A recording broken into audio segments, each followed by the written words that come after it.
खुशियाँ और पैसे। रेबा की चचेरी बहन दीपा उसके एक कमरे के घर के बाहर खड़ी आवाज लगा रही थी। किस कोने में घुसी है? इतना बड़ा तो तेरा घर भी नहीं है कि कहीं खो जाए। कब से आवाज लगा रही हूँ। रेबा अचानक अपने घर में उसे देखकर थोड़ी हैरान हो गई। अरे दीदी, आप और यहाँ? सब ठीक तो है ना? दीपा का उसके घर आना कोई मामूली बात तो थी नहीं। दोनों के रहन सहन में जमीन आसमान का फर्क था। हाँ हाँ, सब ठीक है। मैं तो इस तरफ आई थी तो सोचा कि तुमसे मिलती चलूं। तू तो कभी हमारे गरीब खाने में पैर रखती नहीं। रेबा के साधारण से घर का मुआयना करती दीपा बैग से टेढ़ी मुस्कान के साथ बोली। रेबा अपनी बहन की इस मुस्कान और उसकी चारों तरफ घूमती नजरों का मतलब अच्छी तरह समझ रही थी। दीपा खाते पीते घर की इकलौती बहू थी, जहाँ पैसा पानी की तरह बहाया जाता था। रेबा और दीपा दोनों का मायका निम्न मध्यम वर्गीय था, जहाँ पैसों की बहुत रेल पेल तो नहीं, पर 2 जून की रोटी का जुगाड़ आराम से होता था। दीपा के साथ उसके पति का ये दूसरा ब्याह था। उनकी पहली पत्नी कैंसर की मरीज होकर शादी के 3 साल के अंदर ही भगवान को प्यारी हो गई थी। उसी दिन से उन्हें धन संपत्ति से कुछ विरक्ति सी हो गई थी कि जो पैसा उनकी जान से प्यारी पत्नी को उनसे छीनने से ना बचा सका, उसका होना ना होना क्या मायने रखता है। दीपा के सपने बचपन से ही बड़े थे, जो युवावस्था तक आते आते जिद में बदल गए थे। उसे पता था कि उसके माता पिता को उसके लिए बड़ा घर नहीं मिल सकता है। इसलिए जब दूर के किसी रिश्तेदार ने दीपा के लिए ये रिश्ता सुझाया, तो दीपा ने तुरंत अपने माता पिता से इस रिश्ते के लिए हाँ कह दिया था। दूसरी ओर रेबा के घर की आर्थिक स्थिति बहुत अच्छी नहीं थी। उसने भाई के साथ काम करने वाले आयुष्मान के साथ प्रेम विवाह किया था, जिसमें उसके माता पिता की रजामंदी भी शामिल थी। वो जानते थे कि लड़का अच्छा और मेहनती है। छोटी सी नौकरी और ज़्यादा तनख्वाह न होने के बावजूद रेबा के माता पिता ने इस विवाह के लिए सहमति दे दी थी, क्योंकि उनका स्वयं का आर्थिक स्तर कोई बहुत ऊंचा नहीं था और वो समझते थे कि उनकी बेटी अपने भावी जीवन में भली प्रकार से सामंजस्य कर लेगी। परिवार के नाम पर आयुष्मान और उसकी बड़ी बहन थे।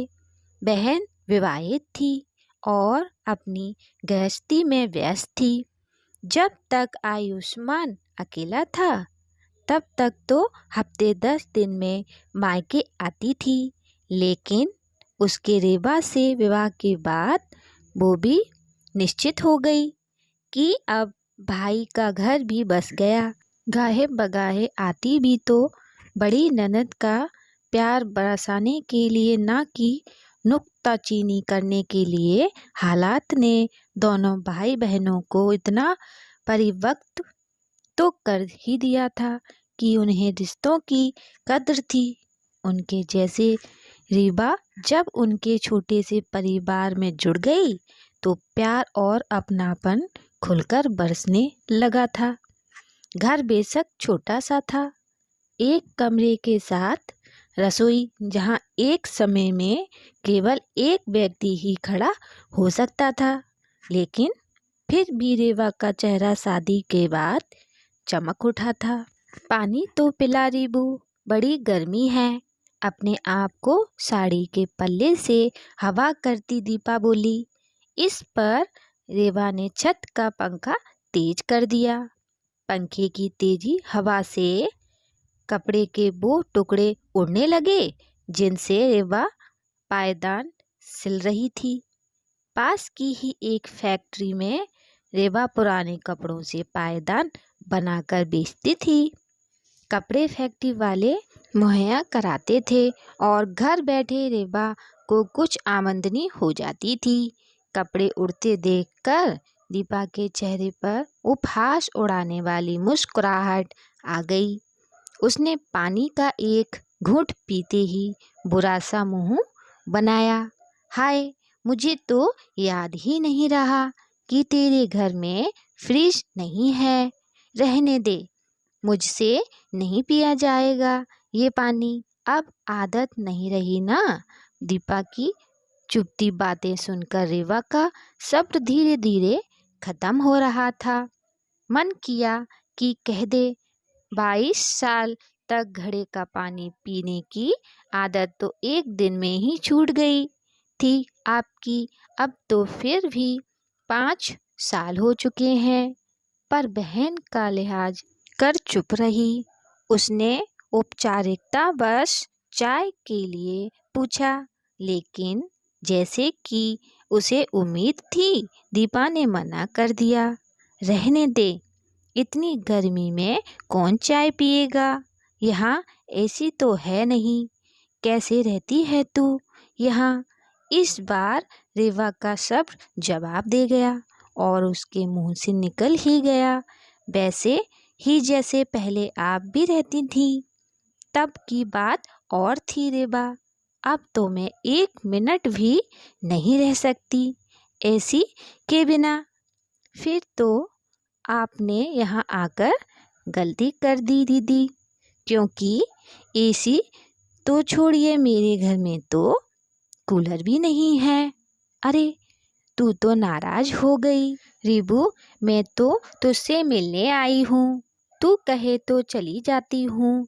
अपनी बड़ी बहन की बात सुनकर रेवा चुप लगा गई। पर अब वो मन ही मन सोच रही थी कि दीपा जल्दी यहाँ से चली जाए, वरना कहीं आयुष्मान के सामने कुछ कहेगी तो वो बर्दाश्त नहीं कर पाएगी।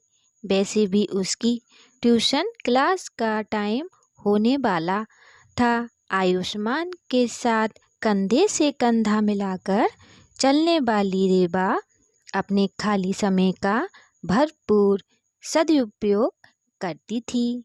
सिलाई के काम के अलावा मोहल्ले के कुछ बच्चे उससे ट्यूशन भी पढ़ते थे, जिनसे उसकी अच्छी आमदनी हो जाती थी।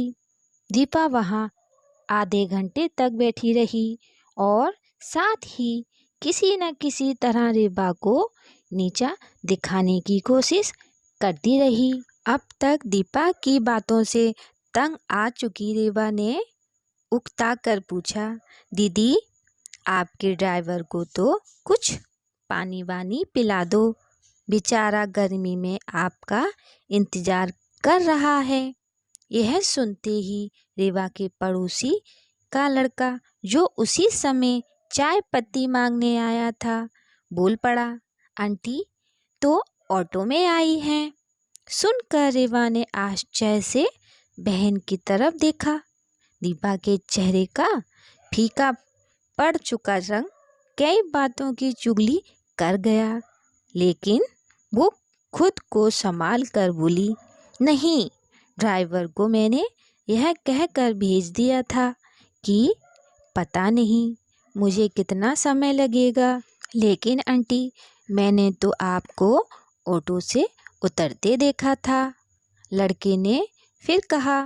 अपनी बहन की शर्मिंदगी को भांपते हुए रेवा ने लड़के को डांटा और अपना मुंह बंद रखने के लिए कहा, लेकिन वो समझ चुकी थी कि उसने अब तक जो कुछ भी सुना था वो सब सच था, कि उसकी बहन के ससुराल में पैसा बहुत है, पर उसका कोई सम्मान नहीं है, वरना दीपा को झूठ बोलने की क्या आवश्यकता थी।